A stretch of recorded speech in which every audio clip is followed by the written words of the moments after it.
जो 1 वर्ष की कन्या है वो संध्या, उसका पूजन करने पर दीर्घ आयु और शांति की प्राप्ति होती है। 2 वर्ष की जो कन्या होती है वो सरस्वती है, उससे धन की प्राप्ति होती है और ज्ञान की प्राप्ति होती है, जो 2 वर्ष की कन्या का पूजन करते हैं। जो 3 वर्ष की कन्या का पूजन करते हैं वो त्रिधा, रोगों का निवारण करती। 4 वर्ष की आयु की जो कन्या है वो कालिका है, उससे उसका पूजन करने से पापों का नाश होता है। 5 वर्ष की जो कन्या है वो रोहिणी है, उससे ऐश्वर्य का प्राप्त होता है।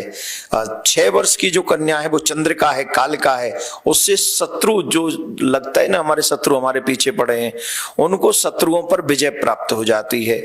7 वर्ष की कन्या जिसको चंडिका कहा गया है, उससे तेज बढ़ता है, वीर्य बढ़ता है। 8 वर्ष की कन्या की पूजा करने से जिसको संभवी कहा गया है, विद्या और बुद्धि की प्राप्ति होती है। किसकी? विद्या और बुद्धि की प्राप्ति होती है। 9 वर्ष की कन्या को दुर्गा कहा गया है।